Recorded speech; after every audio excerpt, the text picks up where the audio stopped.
ya Yesu Kristo, mwami kandi mukiza wacu turagushimye. Akira ishimwe Uwiteka Imana Nyiringabo. Neza yawe ntirondoreka, urukundo rwawe ntirugira akagero, imirimo yawe iratangaje mwami Imana. Unyemerere koresha umugaragu wawe ugiye guhagarara imbere y'iteraniro, hariganiriza ijambo ryawe rifite imbaraga, rifite ubutware, rifite ubushobozi bwo kuzura, rifite ubushobozi bwo gukiza, rifite ubushobozi bwo guhindura, rifite ubushobozi bwo gusenya, kandi rifite ubushobozi bwo kubaka. Mwami Imana, ijambo ryawe nirigira umumaro. Sengeye imitima igiye kwakira ijambo ryawe, uyitunganye rwose Mana yanjye, igaragara imbere yawe nk'imbibe nziza igiye kubibwamo ijambo ryawe, kugira ngo ryere ijana ndetse n'izisaga. Urakoze Murengezi twizera. Ngaho bana natwe twiteho, uturinde shitani urangaza abantu muri uyu mwanya, mu izina rya Yesu Kristo. Uturinde abadayimoni bajya barangaza abantu muri uyu mwanya, mu izina rya Yesu Kristo. Ingabo z'ijuru zigote iri hema, ingabo z'ijuru zigote uru rusengero mwami Imana, kandi umwuka wera yorurukire gufasha umukozi wawe ugiye kuganiriza iri teraniro. Urakoze kuri Imana yumva gusenga. Turagushimiye kutwitaho, turagushimiye kudufasha, tugushimiye kugambiriye ibyiza. Komeza mwami, ube hagati muri twe kandi uduhaze ibyo wagambiriye byose. Urakoze, tugusabye bike birenze ibyo ndabizi. Mwuka wera arimo aradusabira ko ni usaba nk'uko Imana data ashaka, mu izina rya Kristo Yesu musabye Imana. Haleluya.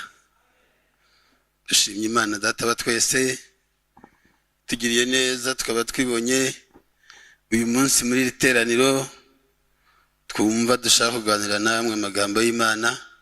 Umwami Imana ashimye ko uyu munsi tuganira. Reka dusome ijambo ry'Imana, ubutumwa bwiza bw'Imana na Matayo 26. Tugiye gusoma umurongo wa 41 n'uwa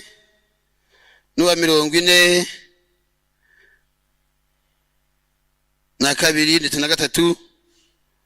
Turongera tubabwira handi turi busome, ariko nagira ngo tubanze dusome aho ngaho ubutumwa bwa Yesu ko bwanditswe na Matayo, ibice byaho 26 n'umurongo wa 41.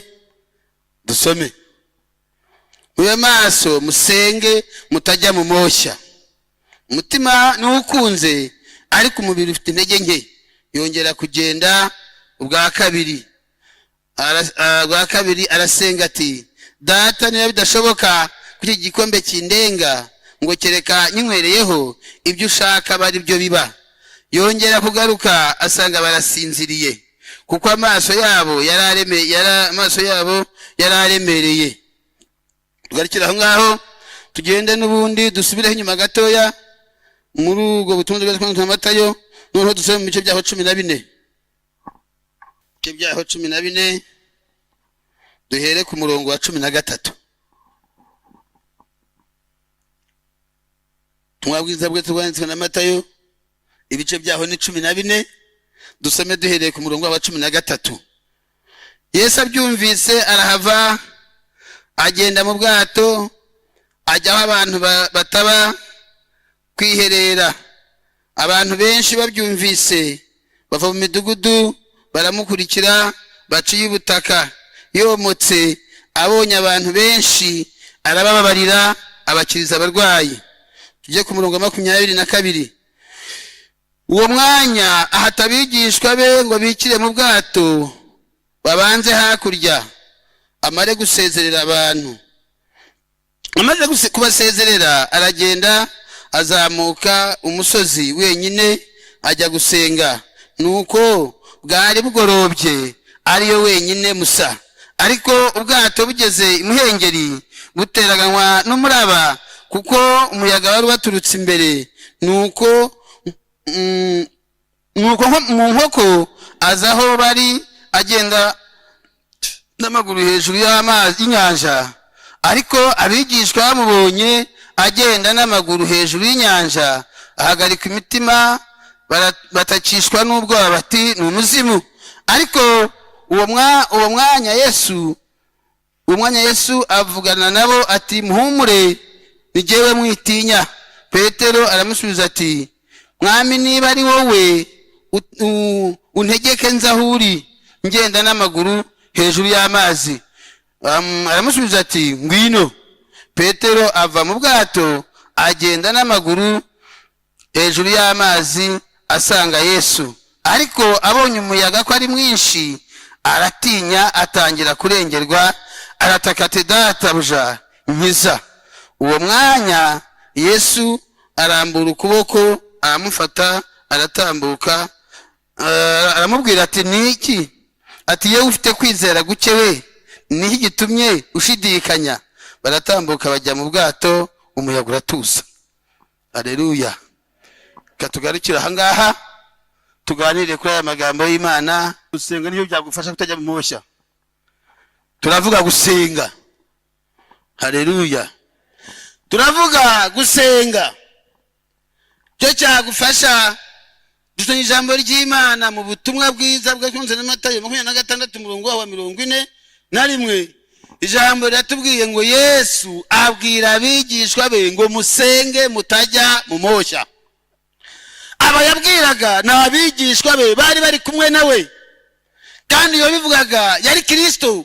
Yari abizi ko namara gufatwa agakubitwa agatega imisumari kwa kundi akabambwa, abigishwa bari butatane, bari buhure n'ibibazo. Arabwira ati rero nta kindi cyagufasha muri iyi minsi ni ugusenga kugira ngo utajya mu moshya. Nanjye rero uyu munsi wa none nkuzaniye ijambo ryagufasha uyu munsi wa none ngo icyakugirira umumaro muri ibi bihe turimo kugira ngo utajya mu moshya ni ugusenga. Ariko moshya yo ni menshi, ariko icyagufasha uyu munsi wa none kigatuma ubugingo bwawe bukira bugakirira ku Mwami Imana ni ugusenga kugira ngo utajya mu moshya. Iyi ni ijambo Yesu yabwiye abigishwa be, ngarabwira ati musenge mutajya mu moshya, ariko ngo agiye asanga aba bigishwa basinziriye kubera ko ngo amaso yabo yararemereye, ibitotsi byari byinshi. Uyu munsi wa none ibitotsi ni byinshi mu bakristo kandi amoshya nayo aregesha. Icyagufasha rero nta kindi ni ugukanguka. Nugukanguka ugasenga kugira ngo utajya mu moshya. Nagira ngo mubwira moshya cyari cyo.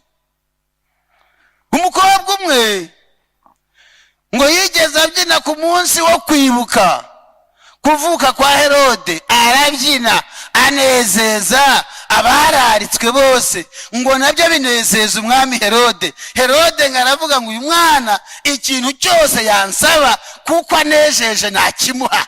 Bibiliya tubwira rero ngo wa mwana ntago yasabye ibyo yari afite mu mutima we, yarohejwe. Ngamaze koshywa na nyina asaba ibintu byinshi bimaze, asaba igihanga cya Yohana Umubatiza kumbeye ibintu bibora. Uyu munsi wa none ibitotsi byisha abantu kubera ibyo imitima yarikiye bisa nk'igihanga cya Yohana Umubatiza kumbeye, kandi igihe kirageze ugiye kujya mu moshya. Uyu munsi wa none icyagutabara kikagukiza umwami yari yaguhamagaye kandi wenyine. Haleluya. Umwami yarabwiye uyu mwana w'umukobwa wenyine, aramubwira ngo nsaba icyo ushaka. Rero nuko wahamagawe wowe. Ntabwo uyu mwana yasabye ikintu afite, yasabye icyo adafite abitewe nuko yohejwe. Umwami yari yakuraritse, agukunze, abonye akugirira imbabazi mu magana menshi yabarimbuka gukuramo wenyine wowe. None dore moshya agiye gutuma usaba ibyo utarugambiriye gusaba, ariko hari icyakurokora aho ngaho, nuko wasenga kugira ngo utajya hehe mu moshya. Umwami yaguhamagaye wewe wenyine, nanjye ndarika njyenyine. Uyu munsi wa none duhuriye mu ihema njyewe nawe. Rero uyu munsi wa none ukwiye kwinginga Imana, ukanezeza Imana, ugasenga Imana yo mu ijuru, byagufasha kutajya mu moshya. Uyu mukobwa yagiye mu moshya nyina mwoheje niko biri tubwira ngo aragenda asaba igihanga cya Yohana Umubatiza kumbeye. Umbwije ukuri iki gihanga baragiciye, umunuko watangiye kunuka. Ntacyo cyafashije uyu mwana w'umukobwa, kandi yari yabwiwe n'umwami gusa cyamugirira akamaro. Uyu munsi wa none rero nawe, uyu munsi wa none wowe wicaye aha ngaha, umwami yari yaguhamagaye arakurarika aguha agakiza.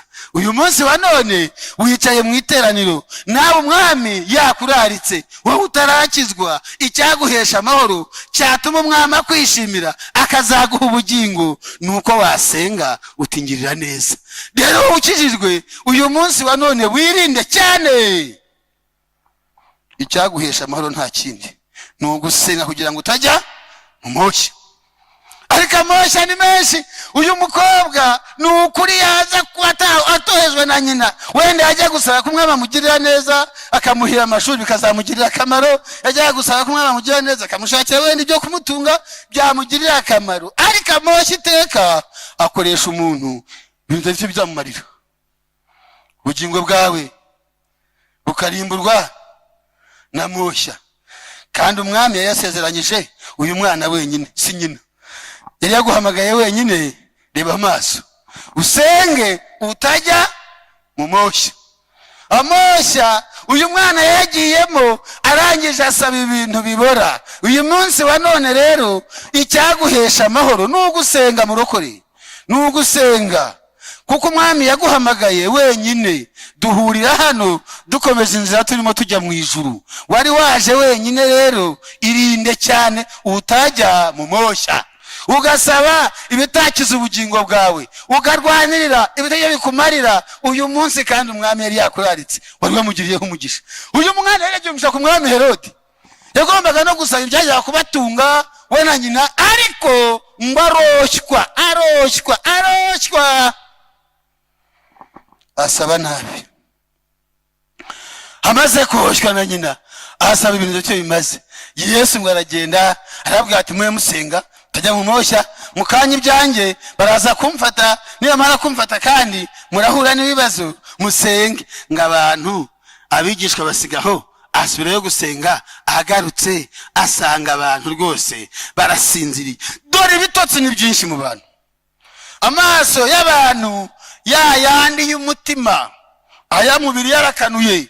Ariko tugira indirimbo tujya turirimba muri korali imwe muzacu ivuga ngo hari amaso amenyesha umutima, umuntu wayahumye ntago wamurandata kuko mu bandi abarora nkabo. Ariko amaso amenyesha umutima ngayo ngayo ntago abareba. Kandi ayo ngayo uyu munsi wa none ibitotsi birayishe. Ibitotsi biraremereye. Ngo yabwira ati musenge. Ibitotsi rero byo gushaka gushanya n'abiki gihe nibyo byishe abigishwa, kandi twari tugeze ku nkombe yarwo tugiye kwambuka. Ariko ibitotsi, amaso araremereye, yewe araremereye. Ariko umwami agabye ingabo kurwana n'ibyaha byo mu mitima. Umwami agabye ingabo kurwana n'ibyaha byo mu mitima. Umwami ntago areba iminsi umaze, areba ko uyimaze ukiranuka. Nta nubwo uzajya mu ijuru kubera ko wagerageje, uzajya wagerageje gukiranuka. Uzajya mu ijuru kuko wakiranutse, si uko wabigerageje. Rero umwami agabye ingabo kuri bene izo, kuri bene iyo mitima iremerewe, kuri bene iyo mitima ifite ibitotsi, kuri bene abo ibitotsi bibaye ibitotsi. Umwami agabye ingabo. Abigishwa n'igihe kimwe barabanaga, yewe ngo ubumwe bwabo bukaba bumwe. Aho babaga ubumwe bwabo ngo bwari ubumwe, ngo bagasangira ibyabo. Nta wagiraga ubwiko ku kintu, kandi ngo nta muntu wagiraga ikintu na kimwe akena. Ariko abo ngabo bari barimo n'abandi bantu bafite ibitotsi byo mu mutima.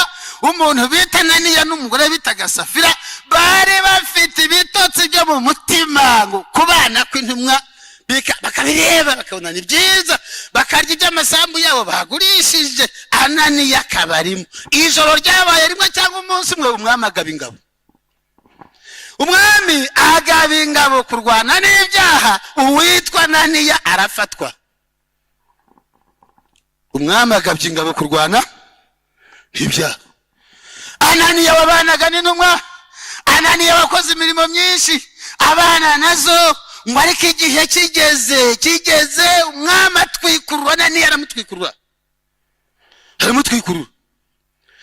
umwami atwikurura Ananiya, ngo abonye intumwa zigurisha ibintu zikabizana aho ngaho, ngo ariko Imana yareba igasanga Ananiya ntabwo ari intumwa, ntabwo ari umwigishwa, ntabwo bamubera.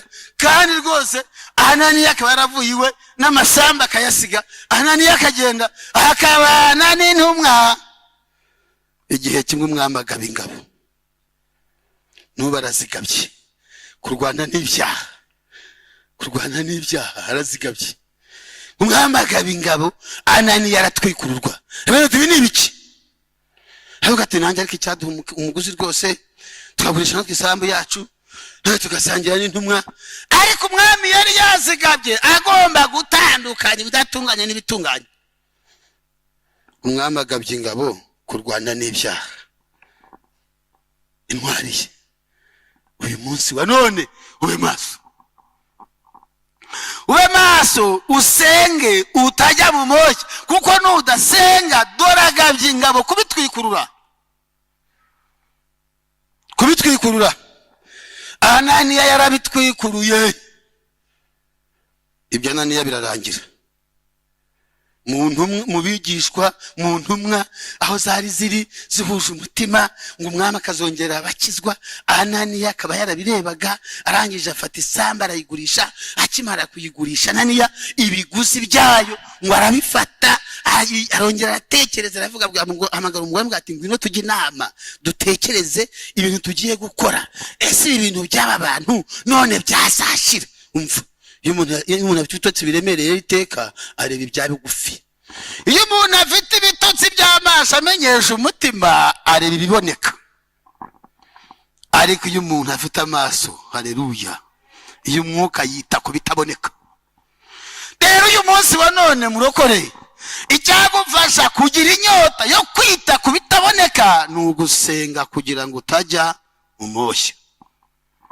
Imana mwije tugiriye neza. isambu arayigurisha, yiruka hasiga umugore, arajyanye. ariko umwuka abwira Petero aterega ajya hariya.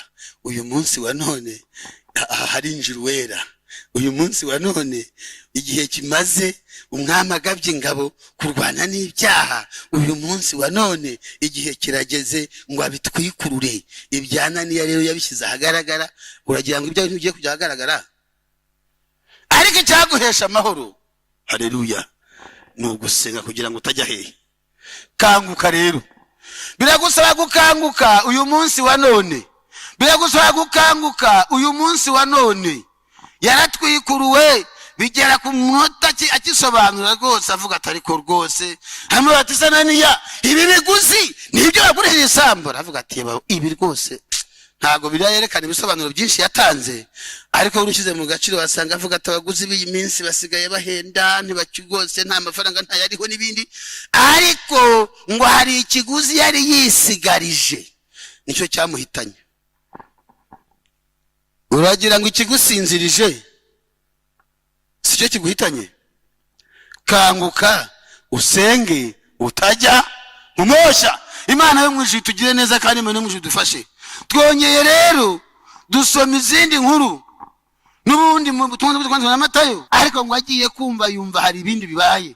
yari yumvise ko Yohana aciwe igihanga na Herode. aravuga ngo Yesu ngo abyumve, arahava ajya kwiherera. hari ibyo umwami yari yumvise birimo bikozwe, kandi akumva icyafasha ababyumvise bandi kwari ukwiherera n'Imana, nabo bagasenga. ababwiye ngo basenge, reka data bakomeje gusinzira. hanyuma we ngo arahava ajya kwiherera. abantu benshi ngo baramushaka, ngo barangije bamenya ko yagiye kwiherera, ngo baciye ubutaka bahurira nawe hakurya. haleluya. avuye kwiherera ahavana imbaraga iyo umuntu avuye kwiherera havana imbaraga zibabarira. Iyo yatubwiye ngabonye abantu benshi arabababarira, abagirira impuhwe. Uyu munsi wa none wari ukwiye kuba ufite inyota yo kugira ngo Yesu akugirire impuhwe, akubabarire. Ngo ababonye benshi bicaye bategereje ngo arababarira, amaze kubabarira abakiriza abantu.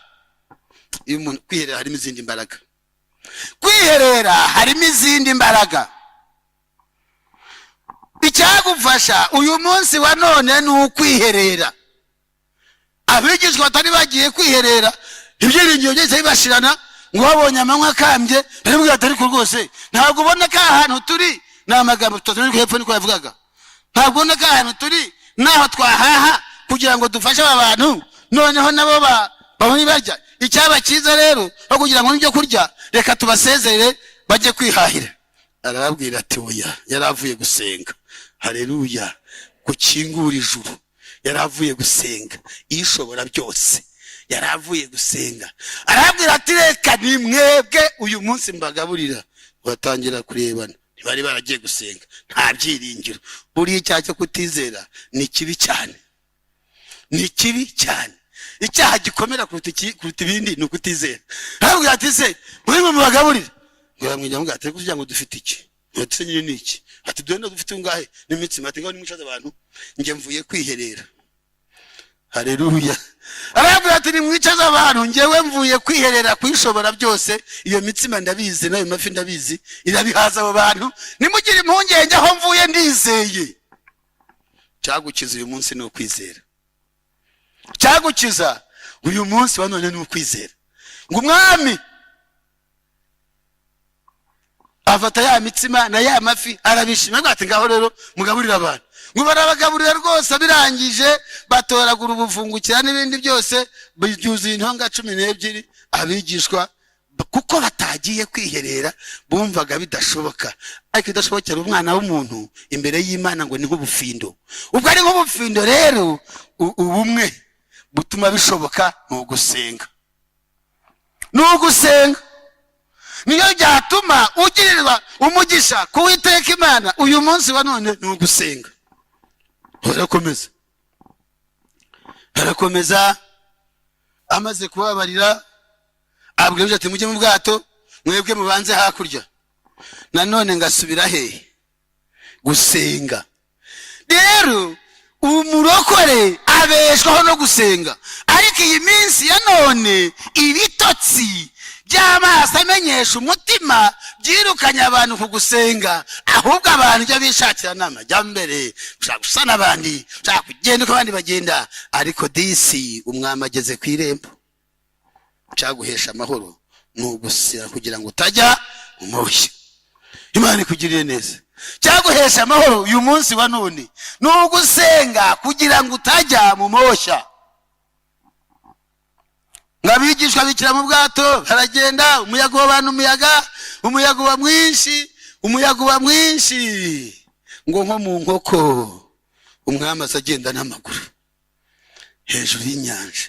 Babandi kuko nta gusenga, imitima irahati. Noneho inyanja yatubanye inyanja, umuyaga watubanye umuyaga, ibintu byadukomeranye. None se koko, none n'umuzimu duturutse imbere, ibintu birakomera. Barabwira ati muhumure ni jyewe. Haleluya. Erega niwe uturangaje imbere, wari ukwiye guhumura, wari ukwiye gutuza mu mutima, wari ukwiye gusenga, gusuka murindira. Niwe uturangaje imbere. Haleluya. Niwe uturangaje imbere. Wowe icyawe kwari ugusenga ukamurindira. Uribwira ibiki? Muribwira ibiki? Yakureka mupfana ikise ko mupfana kuri maso, amaso amenyesha umutima akaba ari maso, kugira ngo hari ikindi. Nta kindi, ahubwo acunga neza urebe niba utaragiye mu moshya, ube maso usenge. Ibikomeye umwami wacu ajya byoroshya, hejuru y'amaguru, hejuru y'amazi n'amaguru yarahagenza avuye gusenga. Iyo umuntu avuye gusenga ibimeze nk'imiraba, umwami amufasha kubigenda hejuru. Abigenda hejuru. Apfa kuba avuye hehe? kwiherera. Haleluya. Gusenga ibikomeye ibidashoboka, iyo umuntu avuye gusenga abigenda hejuru. Ngo nuko umwami yagendaga hejuru y'umuraba, abigishwa bareba. Ngo Petero yo nawe yari intwari cyane, aravuga ati, arabwira ati muhumure n'igewe, muhumure n'ige. Petero aravuga ati niba ari wowe rero mwami, niba ari wowe ngaho mpamagara nanjye nze aho ngaho uri. Yesu aramubwira ngo ngwino. Petero ava mu bwato, atangira gutera intambwe, aragenda. Uwo mukanya atangira gukurigita, arigitishijwe n'iki? Iyo atangiye kumva avuye mu bwato, nawe atangira kumva agenze ngo umuyaga uba mwinshi, kwa kwizera wari umuhamagaye kumukamo iteka imiyaga ikamura abantu mu kwizera, ariko si uko ubutahamagawe. Ahubwo uyu munsi wa none icyagufasha no gusenga. Nabundi warakamutse, ariko hari icyagufasha uyu munsi no gusenga. Rero Petero ngo arabimenya ko yakamutse, arataka ati mwami ntabara. Bibiliya yatubwiye ngo atangiye kurengerwa arataka ati mwami ntabara. Iyi minsi ya none urimo urarengerwa, ariko urabona ntacyo bitwaye.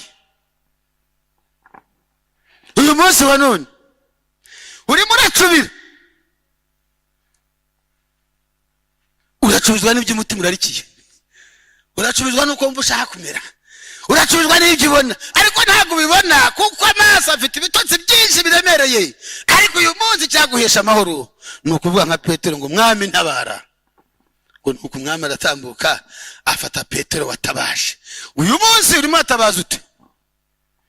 Uyu munsi urimo uratabaza ute umwami Imana ko igihe kigeze kandi gisohoye kubona umwami agabye ingabo kurwana n'ibyaha? Uyu munsi wa none urimo uratabaza ute? Urimo uracubira kubona nta kibazo, urimo uracubira kubona nta kibazo, urimo urarengerwa ukabona nta kibazo. Yewe icyagufasha uyu munsi wa none ni ugusenga kugira ngo utajya mu moshya. Imana ikwiye kugirira neza ukabyumva. Dore icyaguhesha amahoro nta kindi, ni ugusenga, ni ugusenga. Cyo cyaguhesha amahoro.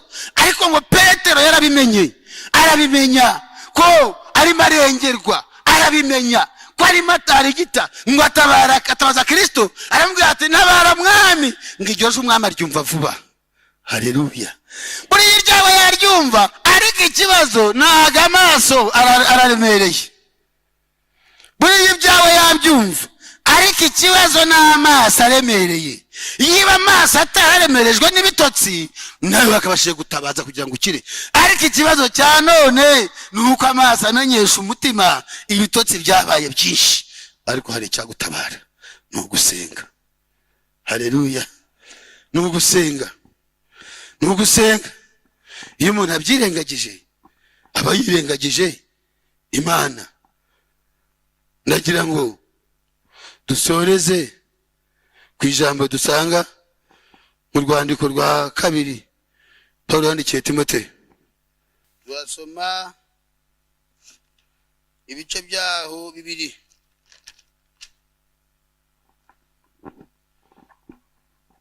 Ibice byaho bibiri dusome duhereye ku murongo waho wa mbere. Turasoma wa mbere dutambuke tujye kwa 19. Pawulo ahugura Timoteyo kwitanga amaramaje. Nuko rero mwana wanjye ukomereye mu buntu ubonerwa muri Kristo Yesu. Uwa 19. Nyamara urufatiro rukomeye rw'Imana ruracyahagaze, rwanze ikimenyetso ngo Uwiteka azi abe. Kandi ngo umuntu wese uvuga izina ry'Uwiteka ava mu bidatunganye. Mu nzu y'inyumba nta mwikora ibintu by'izahabu n'iby'ifeza gusa, habamo n'iby'ibiti n'iby'ibumba, kandi bimwe bikoreshwa imirimo y'icyubahiro, naho ibindi bigakoreshwa ibiteye isoni. Nuko rero umuntu niyiyeza akitandukanya n'ibidatunganye, azaba abaye ikintu cyo gukoreshwa iby'icyubahiro cyejejwe kigirira nyiracyo umumaro kandi cyatunganyirijwe imirimo myiza yose. Imana yo mu ijuru itugirire neza. Haleluya. Ni ijambo ry'Imana. Pawulo ahugura Timoteyo amubwira icyamuhesha amahoro. Aramubwira ngo nuko rero mwana wanjye ukomerere mu buntu bubonerwa muri Kristo Yesu. Ibyo ngibyo ubyiteho kandi ubyumve, aba ari byo ukomerere mu buntu twagiriwe. Umwami awukura mu magana menshi, ukomerere muri ubwo buntu bubonerwa muri Kristo Yesu. Ariko uyu munsi wa none ukomereye mu biki?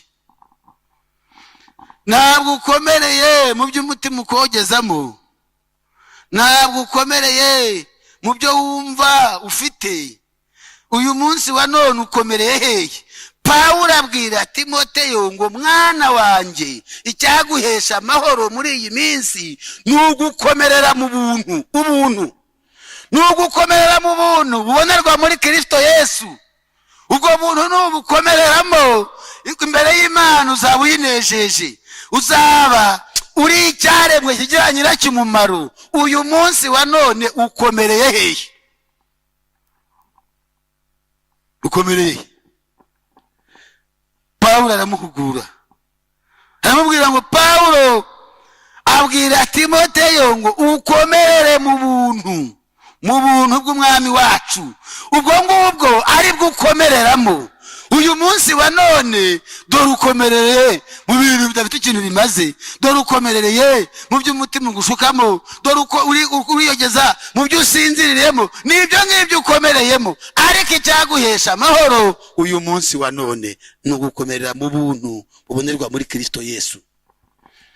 Ntabwo ari ugukomerera mu bitabashwa, ntabwo ari ugukomerera mu mamodoka, ntabwo ari ugukomerera mu masambu, ntabwo ari ugukomerera yewe mu kazi keza. Ntabwo ari ngibyo Pawulo yavuze. Yaravuze ngo nugukomerera mu buntu twagiriwe. Haleluya. Nugukomerera mu buntu bubonerwa muri Kristo Yesu. Aho niho ushakwa. Ntabwo ari ugukomerera mu kazi rwose. N'ubundi urakomeye, uzakomeza ukomerere mu kazi. Ariko icy'ingenzi cya none, haleluya, nugukomerera mu buntu bubonerwa muri Kristo Yesu.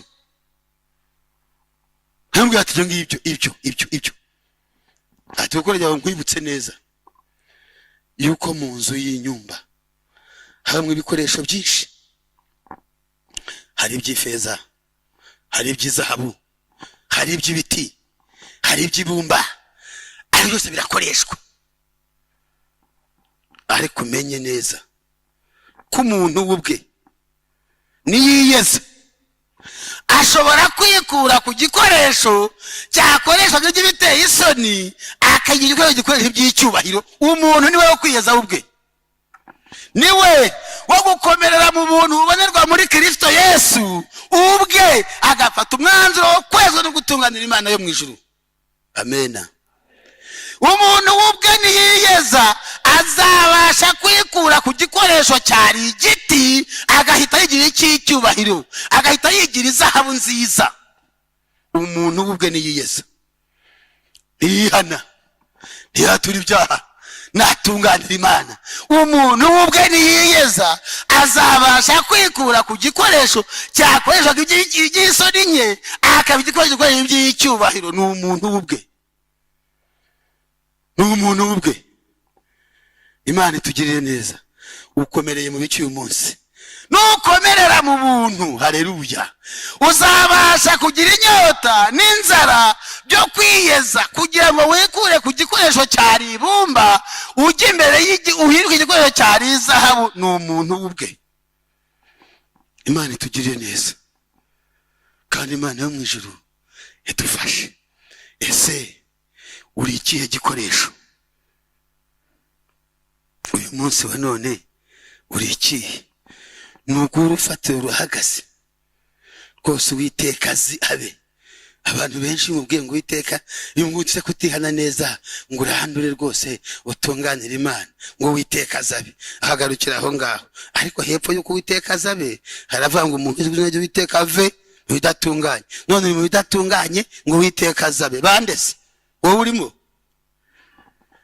Umuntu niyiyeza akitandukanya n'ibidatunganye ababaye icyaremwe gishya cyejejwe kigirira nyiracyo umumaro, cyatunganyirijwe imirimo yose myiza. Ariko umuntu niwe ushobora kwikura ku gikoresho cyari ibumba cyangwa cyari igiti cyangwa cyari akihigira igikoresho kigirira nyiracyo umumaro. Ni umuntu ubwe kubyumva neza, akumva ko adatunganiye Imana, akatura ibyaha akabireka, akera imbuto zikwiye abihannye, agatangira kubwira Yesu ngo dore ndimo ndarengerwa, ntabara nkure mu kurengerwa, ndimo ndarigita muri iyi si, ntabara dore ndimo ndacubira. Yewe urimo uracubira ariko utabaza Kristo umwami akugiriye neza. Ndumva nagarukira aha ngaha ngewe, ndumva nagarukira aha ntakubaza wowe, uyu munsi uri ikihe gikoresho? Ni wowe wo kwitekerezaho ko umwami agabye ingabo kandi akaba agiye kurwana n'ibyaha? Urumva uru rugamba uzarutsinda wowe? Uzarutsinda amaso amenyesha umutima ibitotsi byayishe? Wewe wumva uzarutsinda? Uyu mwanya ni uwawe rero. Haleluya. Uyu mwanya ni uwawe wo gutakamba uti Yesu nyiza, nawe ngo arahara akagufata. Yari yagenze intambwe nyinshi hejuru y'amazi, Petero atarataka, niko arimo yagenze nyinshi. Uyu munsi akaba yakuraritse. Haleluya. Uyu munsi yakuraritse, wibona mu iteraniro, nizo ntambwe Yesu yagenze arakuzana kugeza aha ngaha. Nawe uyu munsi wa none tera imwe, mubwire ngo ntabara dore ndimo ndacubira. Urabizi bigucubije niwe ubizi, kubeshya, tukana, kuvuga nabi, ibintu byinshi wabirondora wowe, ibigucubije wabubizi. Ariko hari n'umukiza wagufata ukuboko mukinjira mu bwato, ubwato burimo Yesu muraburahunga. Haleluya. Ndagira ngo rero dufata akanya tugusengera Imana yo mu ijuru, wumva nawe ubizi neza kuri murengerwa. Tabaza Yesu agutabare.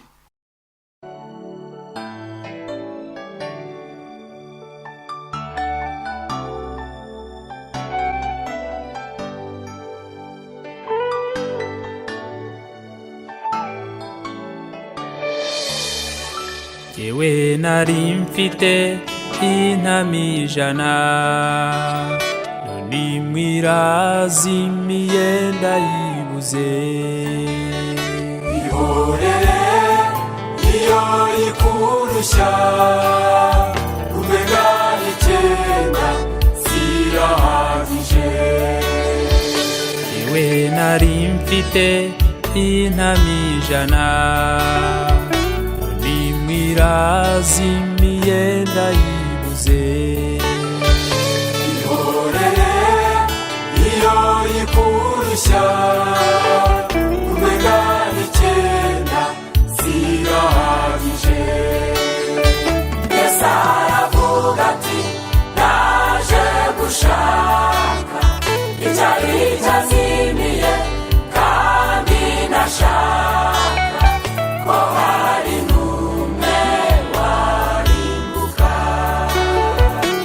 aravuga ati naje gushaka icyari cyazimiye, kandi nashaka ko hari n'umwe warimbuka.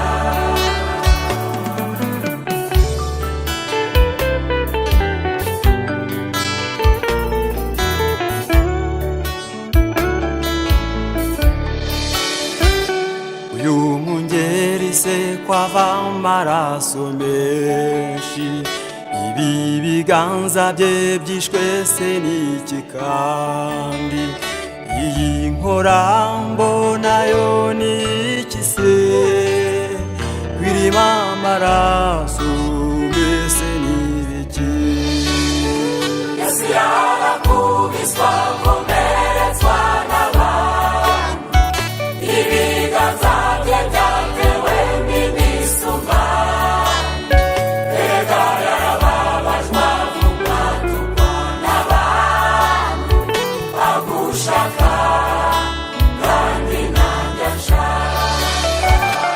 uyu mungeri se kwava amaraso menshi, ibi biganza bye byishwe se n'iki kandi iyi nkorambo nayo ni